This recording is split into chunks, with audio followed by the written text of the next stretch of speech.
পশ্চিমবঙ্গে টানা ৩৪ বছরের শাসনের ১৯৭৭ থেকে ২০১১ অবধি সিপিআই-এম নেতৃত্বাধীন বামফ্রন্ট সরকারের ক্ষমতাচ্যুতি শুধু একটি নির্বাচনী পরাজয় নয়, এটি ছিল সংগঠন, নীতি, জোট রাজনীতি, শ্রেণীজাতি গ্রাম শহরের রূপান্তর এবং প্রতিদ্বন্দ্বী শক্তির উত্থানের সমন্বিত ফল। ২০১১ বিধানসভা নির্বাচনে তৃণমূল কংগ্রেসের ঐতিহাসিক জয়ের পর ২০১৬ ও ২০২১ বামেদের ভোট আসন আরও সংকুচিত হয়েছে।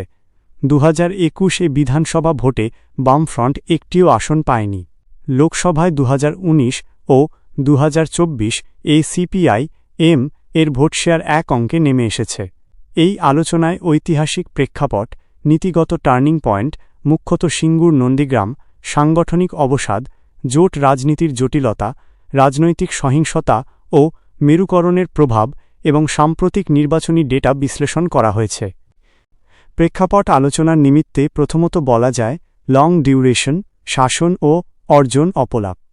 ১৯৭৭ থেকে বামফ্রন্ট গ্রামীণ ভূমি সংশোধন, পঞ্চায়েত প্রতিষ্ঠা ও কৃষি উৎপাদন বৃদ্ধির মাধ্যমে একটি স্থিতিশীল ভোট জোট নির্মাণ করে, কিন্তু দীর্ঘমেয়াদে শিল্প বিনিয়োগ, কর্মসংস্থান ও নগর অর্থনীতিতে কাঙ্ক্ষিত গতি আনতে পারেনি এবং শ্রমপুঁজি দ্বন্দ্বের ঐতিহাসিক টানাপোড়েন শাসন ব্যবস্থার সীমাবদ্ধতা প্রকাশ করেছে। গবেষণালব্ধ বিশ্লেষণ দেখায় শিল্পপতিদের আস্থা ও বিনিয়োগ প্যাটার্নে পশ্চিমবঙ্গ পিছিয়ে পড়ে, যা পরবর্তীকালে শিল্পায়নের তাগিদ ও ভূমি অধিগ্রহণ রাজনীতিতে তীব্র টানাপোড়েন তৈরি করে। দ্বিতীয়ত, টার্নিং পয়েন্ট হিসাবে সিঙ্গুর ও নন্দীগ্রামের বিষয়টি গুরুত্বপূর্ণ। ২০০৬-২০০৭ সিঙ্গুরে টাটা মোটরসের কারখানা ও নন্দীগ্রামে কেমিক্যাল হাব প্রকল্পকে কেন্দ্র করে তদানীন্তন বিরোধী নেত্রী মমতা বন্দ্যোপাধ্যায়ের নেতৃত্বে ভূমি অধিগ্রহণ বিরোধী ব্যাপক গণ আন্দোলন বাম সরকারের প্রো ইন্ডাস্ট্রি পিভটকে প্রশ্নবিদ্ধ করে। পুলিশি অভিযান, বিস্তৃত জনস্বতঃস্ফূর্ততা, নাগরিক সমাজ ও বিরোধী জোটের সংহতি সব মিলিয়ে বামেদের নৈতিক রাজনৈতিক কর্তৃত্ব ক্ষয় যায়, পরিবর্তন এর জনমত স্ফীত হয়। এ বিষয়ে একাধিক নীতিগত ও একাডেমিক রচনা বাম নেতৃত্বের আত্মসমালোচনার ঘাটতি ও স্থানীয় অস্থানীয় নেতৃত্বের টানাপোড়েনকে চিহ্নিত করেছে। তৃতীয়ত হল সাংগঠনিক অবসাদ ও ক্যাডারাইজেশন। দীর্ঘ শাসনে দলের অভ্যন্তরীণ গণতন্ত্র, নবীন নেতৃত্বের উত্তরণ ও নীতি সংস্কারের গতি মন্থর হয়। পঞ্চায়েত স্থানীয় স্তরে দল এবং কেন্দ্রীয় নেতৃত্বের দূরত্ব চলে আসায় ক্যাডার রাজ, বণ্টন রাজনীতি ও প্রতিদ্বন্দ্বিতার সহিংসতা নিয়ে অসন্তোষ জন্মায়, যা ভোটে প্রতিফলিত হয়। চতুর্থ কারণ হিসাবে বলা যেতে পারে জোট রাজনীতি ও জাতীয় প্রেক্ষাপট।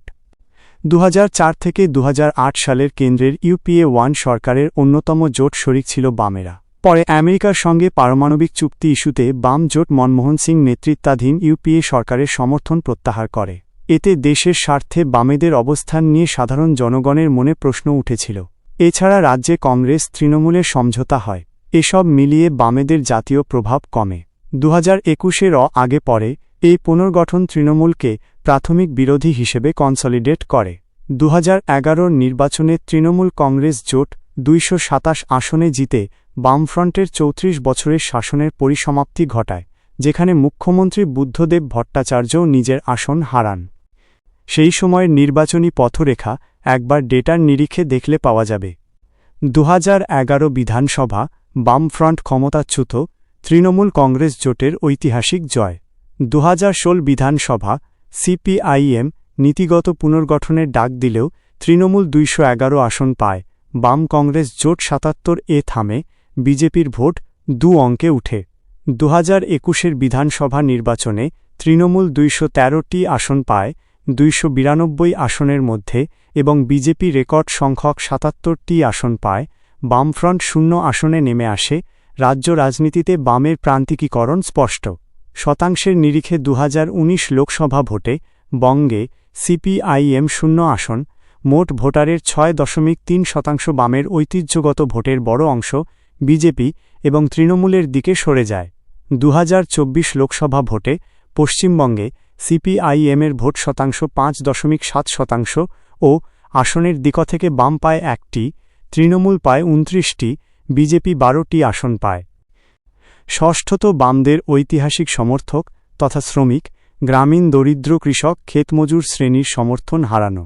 শহরায়ন ও পরিষেবা অর্থনীতিতে নতুন মধ্যবিত্ত যুবক ভোটার তৈরি হয়। বেকারত্ব ও অভিবাসন প্রশ্নে দ্রুত ফল এর প্রত্যাশা বাড়ে। সিঙ্গুর নন্দীগ্রামের অভিঘাতে ক্ষুদ্র চাষী, গরিব গ্রামীণ ভোটের অংশ বিশেষ তৃণমূলমুখী হয়। সপ্তমত 2014 থেকে 2019 পরবর্তী জাতীয়তাবাদী মেরুকরণ পরিচয় রাজনীতির তরঙ্গে একাংশ শ্রমজীবী দরিদ্র ভোট ভারতীয় জনতা পার্টির দিকে সরে যায়। একাধিক গবেষণা ও নৃবৈজ্ঞানিক কাজ এই সামাজিক পুনর্গঠনের দিকে ইঙ্গিত করেছে। 2011তে পরিবর্তন তর্ককে তৃণমূল সফলভাবে মেইনস্ট্রিম করে। দুর্নীতি, পার্টিতন্ত্র, ভূমিনীতি, আইনশৃঙ্খলার প্রশ্নে বামের বিরুদ্ধে কনসেনসাস তৈরি হয়। পরবর্তীকালে তৃণমূলের কল্যাণমূলক স্কিম ক্যাডার নেটওয়ার্ক রিটেইল পলিটিক্সকে গভীর করে। অপরদিকে বামের প্রচার সংগঠনে নবায়ন ধীর। 2021-এ শূন্য আসন পাওয়ার পরও বামফ্রন্ট কোভিড ও আমফানের সময় স্বেচ্ছাসেবী কাজ, স্বল্পমূল্যের ক্যান্টিন, সেফ হোম ইত্যাদির মাধ্যমে জনযোগ বাড়ানোর চেষ্টা করে। সংগঠনগত পুনর্গঠনের ইঙ্গিত মিললেও ভোট ট্রান্সলেশন এখনও সীমিত। 2024 লোকসভায় সামান্য ভোট রক্ষণ হলেও আসনে প্রতিফলিত হয়নি। ভারতের মতো বহুদলীয় গণতান্ত্রিক দেশে বাম রাজনৈতিক দলের থাকাটা প্রয়োজন। সেক্ষেত্রে করণীয় হল গ্রাসরুট কনস্টিটুয়েন্সি পুনর্গঠন, ক্ষেতমজুর, অসাংগঠিত শ্রম, মহিলা, আদিবাসী, অভিবাসী শ্রমজীবীদের বাস্তব ইস্যুতে ধারাবাহিক কাজ, ভূমি শিল্প নীতিতে সম্মতি স্থাপত্য, ভূমি অধিগ্রহণে স্বচ্ছ ক্ষতিপূরণ, বিকল্প জীবিকা, সামাজিক প্রভাব নিরূপণ, শুধু স্লোগান নয়, কার্যকর প্রোটোকল, যুব ডিজিটাল ন্যারেটিভ, বেকারত্ব, দক্ষতা, স্টার্টআপ, পাবলিক সার্ভিস ডেলিভারিকে কেন্দ্র করে তর্কে নেতৃত্ব, অহিংস রাজনীতি ও রাইটস ভিত্তিক গণ আন্দোলন, রাজনৈতিক সহিংসতার প্রাত্যহিকতা ভাঙার নৈতিক অবস্থান, জোট কৌশলে স্পষ্টতা, রাজ্যে প্রধান প্রতিদ্বন্দ্বীকে এই প্রশ্নে ব্যর্থতা কমানো, ইস্যু ভিত্তিক, স্থানীয় বাস্তবতা সঙ্গত সমঝোতা। সিপিআই এম-এর পতন একটি ভুল বা একজন নেতার ব্যর্থতা দিয়ে ব্যাখ্যা করা যায় না। এটি দীর্ঘমেয়াদী শাসনের সংগঠনগত ক্লান্তি, নীতিগত টার্নিং পয়েন্টে সামাজিক সম্মতির অভাব, জোট রাজনীতির প্রতিকূলতা এবং প্রতিদ্বন্দ্বী শক্তির ন্যারেটিভ মেশিনের উত্থানের সমষ্টিগত ফল। 2011 পরবর্তী নির্বাচনী পরিসংখ্যান, বিশেষত 2021 শূন্য আসন এবং 2019 ও 2024 লোকসভায় এক অঙ্কের ভোট শেয়ার এই প্রবণতাকেই দৃঢ় করে। পুনরুদ্ধারের পথ যদি থাকে তা যাবে নতুন সামাজিক চুক্তি, অহিংস গণ আন্দোলন এবং যুব শ্রমগ্রামের বাস্তব ইস্যুর উপর ভিত্তি করে দীর্ঘমেয়াদী কাজের মধ্য দিয়ে।